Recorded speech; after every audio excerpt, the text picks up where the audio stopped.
कहानी की शुरुआत होती है लगभग रात के 3:30 बजे, जब एक हाई सिक्योरिटी वाला ट्रक लॉस एंजलिस की एक डोनट्स की दुकान के बाहर रुका और 2 सिक्योरिटी गार्ड दुकान के अंदर गए। एक कार और एक एसयूवी ने ट्रक का रास्ता ब्लॉक कर दिया और इनमें से कुछ गुंडे बॉडी आर्मर और गैस मास्क पहनकर उतरे। इन गुंडों के पास जबरदस्त बंदूकें भी थी। जैसे ही गार्ड्स बाहर आए, इन गुंडों ने बंदूकें गार्ड्स के ऊपर तान दी। ट्रक ड्राइवर ने तभी लॉस एंजलिस पुलिस को खबर दी कि कुछ गुंडे उन्हें घेरे हुए हैं और उनके पास बड़ी बड़ी बंदूकें हैं। एक गार्ड ने बड़ी चालाकी से अपनी बंदूक निकालने की कोशिश की, लेकिन एक गुंडे ने उस पर गोली चला दी और फिर दूसरे गुंडे ने ट्रक ड्राइवर को मार डाला। इन गुंडों ने ट्रक के दरवाजे को खोलकर एक दूसरे गार्ड को बाहर निकाला। इतनी देर में पुलिस भी वहां आ गई। दोनों तरफ से गोलीबारी शुरू हुई, लेकिन इन गुंडों की असॉल्ट राइफल्स के सामने पुलिस की नॉर्मल बंदूकें क्या ही कर पाती। 4 पुलिस वाले और एक गुंडा इस गोलीबारी में मारे गए और फिर जल्द ही गुंडे ट्रक को लेकर फरार हो गए। वो लोग इस ट्रक को एक गोदाम में ले गए।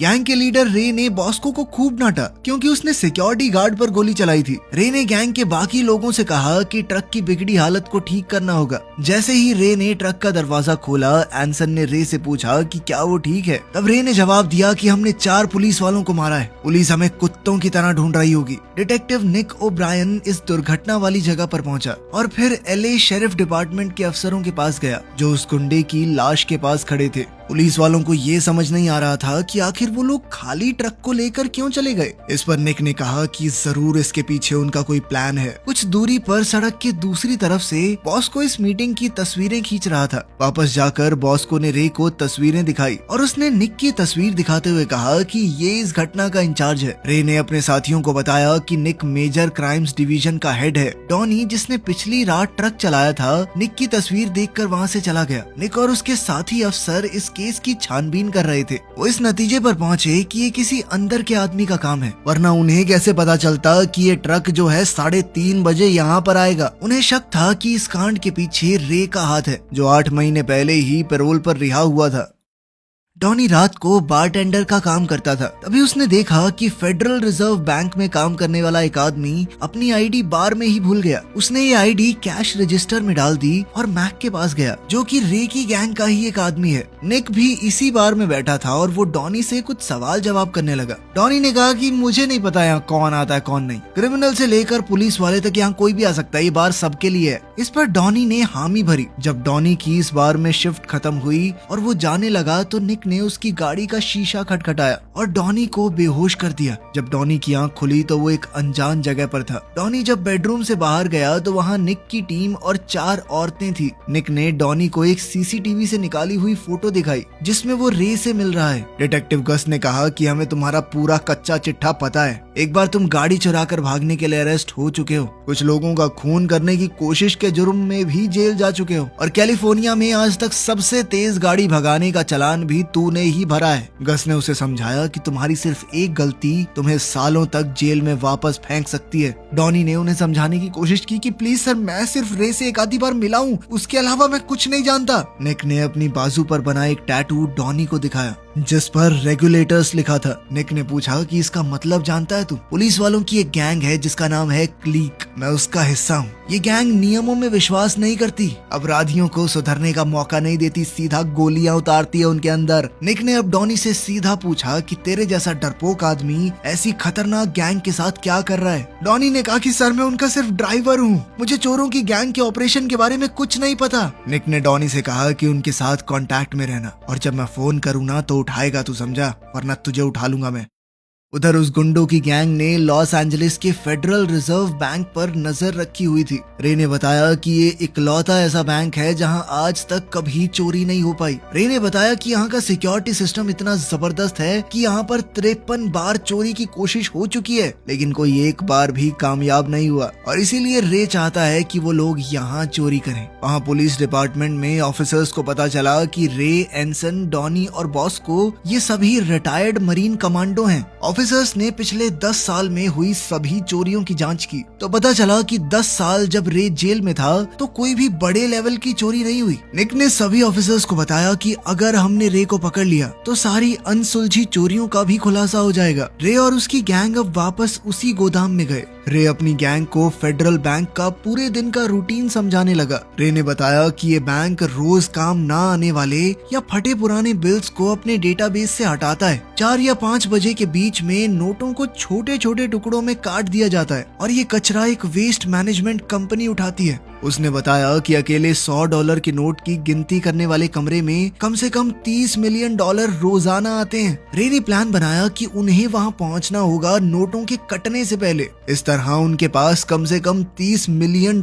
होंगे जो किसी के भी नहीं है, किसी इंसान से चोरी भी नहीं कर रहे हम। डॉनी ने अब एक चाइनीज फूड डिलीवरी कंपनी में काम करना शुरू कर दिया, जहाँ से बैंक में काम करने वाले एम्प्लॉइज रोज ऑर्डर करते थे। डॉनी बैंक में खाना डिलीवर करने 2 बैग्स लेकर अंदर गया। सिक्योरिटी ने डॉनी को अंदर एंटर होने के लिए कार्ड दिया, जिसे लेकर वो अंदर पहुंच गया। डॉनी ने एक बैग तो कैफेटेरिया में बैठी हुई औरतों को डिलीवर किया, पर दूसरा बैग लेकर वॉशरूम में घुस गया। वो बैग उसने ऊपर वेंटिलेटर होल में छुपा दिया। उसी दिन रात को रे और उसके साथ ही रेस्टोरेंट में खाना खा रहे थे। तभी अचानक पुलिस वाले वहां आ गए। निक रे की टेबल की तरफ बढ़ा और डॉनी से बात की, ये दिखाते हुए कि डॉनी तो उसे जिम में मिला है। वापस गोदाम में जाकर रे को डॉनी पर शक हुआ कि कहीं वो पुलिस वाला तो नहीं है। डॉनी ने मना कर दिया, लेकिन रे ने गन तान कर दोबारा पूछा कि वो निक को कैसे जानता है। डॉनी ने सच सच बता दिया कि निक ने उसे पकड़ लिया था और वो जानता है तुम सबके बारे में। इसके बाद डॉनी कभी उससे नहीं मिला। रे ने उसका भरोसा कर लिया और उसने डॉनी को निक तक एक बात पहुंचाने के लिए कहा कि चोरी इस फ्राइडे को होने वाली है। डॉनी निक से एक सूट की दुकान में मिला और निक ने पूछा कि तुम लोग रेस्टोरेंट में क्या कर रहे थे, पर डॉनी ने बात को बदलते हुए कहा कि चोरी इस फ्राइडे को होने वाली है, लेकिन उसे ये नहीं पता कहाँ पर। अब निक उस क्लब में पहुंचा जहां रे की गर्लफ्रेंड काम करती है और शो देखने लगा। रे की गर्लफ्रेंड स्टेज से उतरकर निक के पास आई और उसके कान में कुछ कहा, जिसके बाद वो दोनों उस लड़की के घर पहुंच गए। अगली सुबह जब रे वहां आया, उसकी गर्लफ्रेंड लिविंग रूम से भागी और अंदर से निक शर्टलेस बाहर आया। वो दोनों एक दूसरे को घूर रहे थे और फिर दोनों की ही नजर टेबल पर रखी बंदूक पर पड़ी। निक ने रे को आंखों से बंदूक उठाने का इशारा किया, लेकिन रे उसके जाल में नहीं फंसा, बल्कि वो निक के सामने से गुजरकर बेडरूम में गया और दरवाजा बंद कर लिया। इसके बाद निक ने अपनी गाड़ी में पहुंचकर अपने साथी को फोन किया और चोरी की अगली लोकेशन का पता बताया, जो उसे रे की गर्लफ्रेंड से पता चली थी। बाद में रे की गर्लफ्रेंड ने उसे बताया कि तुमने जो कहा था मैंने कर दिया। अब चोरी का दिन आ गया और पुलिस वाले बैंक पर नजर रखे हुए थे। तभी एक वैन पार्किंग में आकर रुकी। रे और उसकी gang bullet proof jacket, mask और असॉल्ट राइफल्स लेकर पहुंचे। उन्होंने बैंक में घुसते ही सिक्योरिटी कैमरा पर गोली दाग दी और सभी को नीचे बैठने का ऑर्डर दिया। गैंग ने सबके फोन्स लेकर उनके हाथ बांध दिए और साथ ही सबके सर बैग्स में डाल दिए। रे ने बैंक मैनेजर को कहा कि पुलिस को फोन मिलाओ और कहो कि $10 मिलियन की फिरौती चाहिए हमें, और वो भी एक हेलीकॉप्टर के अंदर जिसमें फ्यूल पूरा भरा हो, वरना हर एक घंटे में हम एक हॉस्टेज को गोली मार देंगे और अगर किसी पुलिस वाले ने यहाँ आने की कोशिश की तो एक एक करके सभी लोग मरेंगे। जल्द ही पुलिस और FBI बैंक के बाहर आ गई। बैंक के अंदर अचानक एक फोन बजा और रे ने फोन उठाया। उसने सीधा पूछा कि जो मांगा है वो मिलेगा या नहीं। पुलिस वाले ने कहा कि हम आपकी मांग के ऊपर काम कर रहे हैं। इस पर रे ने कहा कि बिना पैसों का जुगाड़ किए फोन करने के लिए तुमने एक बंदे को मरवा दिया ना। तभी बॉस को एक आदमी को पीछे ले गया और गोली चलाने की आवाज आई। अब ऑफिसर ने दोबारा फोन किया और इस बार मैनेजर ने फोन उठाया। मैनेजर ने बताया कि एक आदमी को पहले ही मार दिया गया है और जितनी बार तुम लोग फोन करोगे उतने लोग मरेंगे, तो अगला फोन तभी करना जब इन चोरों ने जितने पैसे मांगे हैं उतने का जुगाड़ हो गया हो। ऑफिसर ने कहा कि क्या वो 90 मिनट इंतजार कर सकते हैं, जिस पर रे ने हामी भरी और मैनेजर ने मैसेज आगे दिया। बाहर पुलिस बैंक का मैप देख रही थी। अंदर से धमाके की आवाज सुनाई दी और पुलिस को समझ आ गया कि चोरों ने तिजोरी तोड़ डाली है। निक ने मैप में कुछ देखकर टोनी से पूछा कि ये क्या है। उसने बताया कि एक सीवेज लाइन है जो अब तो शायद बंद कर दी गई है। तभी निक को सीवर में जाने का एक रास्ता दिखा और उसने कुछ सोचा। इसके बाद निक ने कहा कि हमें अंदर जाना पड़ेगा। उसने एक लोहे की रॉड उठाई और बैंक का मेन दरवाजा खोलने लगा। अंदर जाकर निक ने बंदी बनाए हुए लोगों से पूछा कि क्या वो सब ठीक है। एक भी चोर वहाँ नहीं था। फिर निक और उसके साथी बैंक के पीछे गए जहाँ उस हॉस्टेज को ले जाकर मारा गया था, लेकिन उसे मारना भी नाटक था। वो लड़की भी जिंदा थी। जल्द ही उन्हें एक खड्डा दिखा जो कि सीवेज लाइन से जुड़ा हुआ था, यानी चोर वहाँ से भाग गए। निक भी सीवेज होल में उनका पीछा करते हुए घुस गया। मैक ने बैंक में एलामीडा सिक्योरिटी कंपनी का ऑफिसर बनकर फोन किया। उसने कहा कि हमारा ट्रक सिर्फ 2 मिनट दूर है, अभी आता ही होगा, तो गेट खुलवा देना। रे और एनसन बिल्कुल एलामीडा के गार्ड्स के कपड़े पहनकर शुरुआत में चुराए हुए ट्रक को लेकर डिलीवरी लेने गए। उन्होंने इस ट्रक के ऊपर पेंट करवा दिया था, थोड़ा बहुत डिजाइन बदल दिया था ताकि ये बिल्कुल ओरिजिनल ट्रक जैसा लगे। इन दोनों ने ट्रक को बैंक के सिक्योरिटी गेट पर रोका और अपनी आईडी फेडरल रिजर्व बैंक के ऑफिसर को दिखाई जो उस वक्त ड्यूटी पर था। आईडी बिल्कुल असली लग रही थी, साथ ही उन्हें फोन पर बता दिया गया था कि ट्रक आने वाला है, इसीलिए गार्ड ने ज्यादा शक न करते हुए उन्हें अंदर जाने दिया। इन दोनों ने ट्रक के पिछले हिस्से से 2 नोटों से भरे हुए बक्से निकाले और उन्हें नोटों की गिनती करने वाले फ्लोर पर ले गए। पैसे गिनने वालों ने इन टब्स को $100 के नोट गिनने वाले कमरे में डाल दिया, जबकि रे और एनसन वेटिंग रूम में चले गए। बॉस को बैंक के नीचे वाली सुरंग में था। उसे रेडियो पर रे ने बताया कि डॉनी काउंटिंग रूम में पहुंच चुका है। बॉस्को ने पावर ग्रिड में एक स्विच दबाया जिससे पूरे बैंक की बिजली धीमी हो गई। इससे न सिर्फ बैंक की नोट काटने वाली मशीन बंद हो गई, बाकी $100 के नोटों की गिनती करने वाले कमरे के कैमरे और मोशन सेंसर भी बंद हो गए। एक पुलिस गार्ड ने गिनती करने वालों को कहा कि कुछ देर के लिए उन्हें सिस्टम बंद करना पड़ेगा और उन्हें ब्रेक ले लेना चाहिए। जैसे ही गिनती करने वाले और पुलिस काउंटिंग वाली जगह से बाहर गए, रे ने डॉनी को रेडियो पर बताया कि अब वो अपना काम कर सकता है। वहाँ कोई नहीं है। डॉनी एक बक्से के अंदर छुपा हुआ था। उसके चारों तरफ $100 के नोटों की गड्डियां लगी थी। वो बक्से से बाहर निकला और कुछ गड्डियां नीचे गिर गई, जिन्हें उसने वापस अंदर डाला। बैंक में काम करने वाली एक औरत जो रोज चाइनीज खाना ऑर्डर करती थी, उसने रेस्टोरेंट में फोन किया। फोन मैक ने उठाया। इस औरत की शिकायत थी कि 1 घंटा पहले ऑर्डर किया था मैंने, अब तक आया क्यों नहीं। मैक ने चाइनीज एक्सेंट में कहा कि हाँ, खाना आने वाला है। बैंक के अंदर पुलिस और सिक्योरिटी गार्ड्स ने देखा कि कैमरा और मोशन सेंसर काम नहीं कर रहे, तो उसने दूसरे गार्ड से कहा कि वो जल्द से जल्द सारे बक्सों को गिन ले, वरना कुछ भी गड़बड़ हो सकती है। सिक्योरिटी गार्ड कैफेटेरिया में गिनती करने वालों को बुलाने लगा। डॉनी इस वक्त गिनती वाले कमरे में एक टेबल के नीचे छुपा था। वो $100 वाले नोट जो कि मशीन में जाकर कटने ही वाले थे,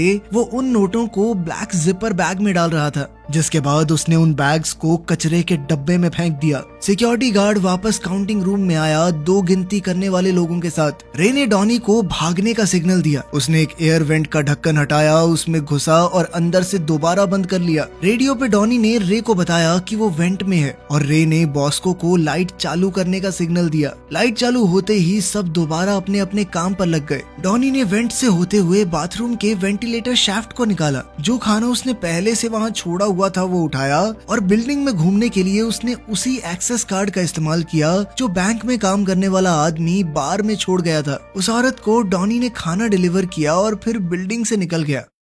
दूसरी तरफ डॉनी के कुछ दोस्त बैंक से कचरा उठाने का काम कर रहे थे। उन दोनों को एक ही कंपनी के नाम के 2 अलग अलग ट्रक्स में भेजा गया। ये सब कुछ प्लान किया गया था। ये दोनों एक चौराहे पर रुके और दोनों ने सर हिलाकर इशारा किया। बैंक की बेसमेंट में एलेक्सी ने कचरा अपनी गाड़ी से उठाया। दूसरी तरफ रे और एनसन अपना सिक्योरिटी ट्रक लेकर बैंक से बाहर आ गए। बॉस को एक कचरा ले जाने वाले ट्रक का पीछा कर रहा था और उसने रे को अपनी लोकेशन बताई। जल्द ही रे कचरा ले जाने वाले ट्रक तक पहुंच गया और उसे आगे से रोका। वहीं बॉस्को ने इस ट्रक को पीछे से रोका। बॉस्को ड्राइवर की तरफ भागा और उसे बंदूक दिखाकर बाहर निकलने को कहा। बॉस्को ट्रक में बैठकर उसे ले गया और बाकी गैंग उसे फॉलो करने लगी। उधर निक पूरे शहर में रे और उसकी गैंग को ढूंढ रहा था। तभी उसे डॉनी रास्ते में दिखा और उसने गाड़ी रोकी। मैक ने दूर से देखा कि पुलिस वालों ने डॉनी को अपने ट्रक में बैठा लिया। निक और उसके साथियों ने डॉनी को पीटते हुए पूछा कि रे और बाकी सब कहाँ हैं। डॉनी ने हार मानकर आखिरकार उनको लोकेशन बता ही दी। रे और उसकी गैंग इस वक्त डंप साइट पर थे।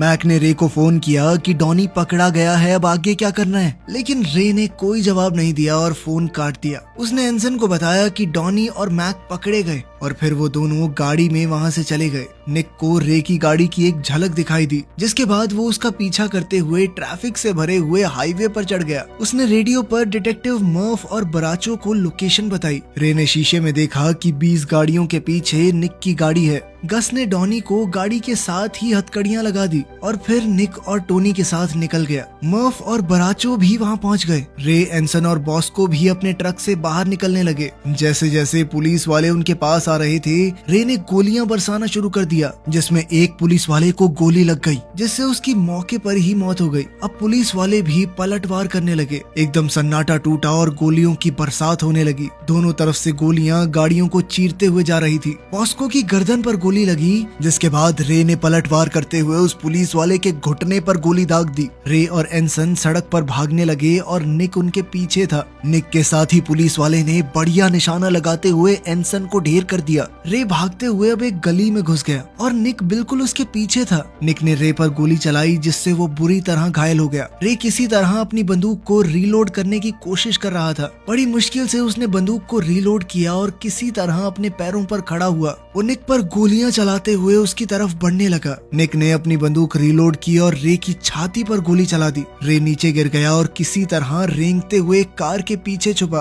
और अपनी जैकेट से गोलियों से भरी एक मैगजीन निकाली। उसकी गोलियां खत्म हो चुकी थी, लेकिन फिर भी वो अपने पैरों पर खड़ा हुआ और अपनी खाली बंदूक निक की तरफ तान दी। निक ने ना चाहते हुए भी खुद को बचाने के लिए रे पर गोली चला दी। उसे ये थोड़ी पता था कि रे के पास गोलियां नहीं है। जब निक वापस अपनी गाड़ी के पास गया तो डॉनी वहाँ से भाग चुका था। निक और गस ने रे की गाड़ी से काले बैग्स निकाले और देखा कि उनमें तो नोटों के टुकड़े थे, पूरे नोट नहीं। निक उस बार में गया जहाँ डॉनी काम करता था और उसका पता पूछा। मालिक ने बताया कि डॉनी तो 2 दिन पहले नौकरी छोड़ गया। वो बार में बैठा ही था कि तभी वहाँ बैंक के 2 एम्प्लॉयज आए, जिनके गले में बैंक के एक्सेस कार्ड थे। उसने दीवार पर लगी फुटबॉल टीम की तस्वीर को ध्यान से देखा, जिसमें डॉनी अपने कुछ दोस्तों के साथ बैठा था। निक जैसे ही बार से बाहर निकला तो उसे बैंक दिखा। वो समझ गया कि इस पूरी गेम का मास्टरमाइंड सिर्फ डॉनी था। आखिर में हमने देखा कि डॉनी लंदन के एक बार में बारटेंडर का काम कर रहा था। उसके वो दोस्त जिन्होंने कूड़े वाला बन के पूरी गेम घुमाई थी, वो भी उसके साथ ही बैठे थे। डॉनी ने पहले ही रे और उसकी गैंग को धोखा देने का प्लान बना रखा था। इसी वजह से उसके दोस्त 2 बिल्कुल एक जैसे दिखने वाले कूड़े के ट्रक्स घुमा रहे थे, एक जिसमें कटे हुए नोटों का चूरा था और दूसरे में असली 100 के नोट यानी $30 मिलियन थे। पता चलता है कि डॉनी ने बैग से पैसे निकालकर टायरों में भरकर पनामा भेज दिए थे और अब वो लंदन में किसी दूसरी चोरी का प्लान बना रहा था। तो 1 मिलियन होने वाले हैं दोस्तों, जल्दी जल्दी करवा दो। अगर तुमने सब्सक्राइब नहीं किया है तो सब्सक्राइब करके जाना। मिलते हैं अगली वीडियो में।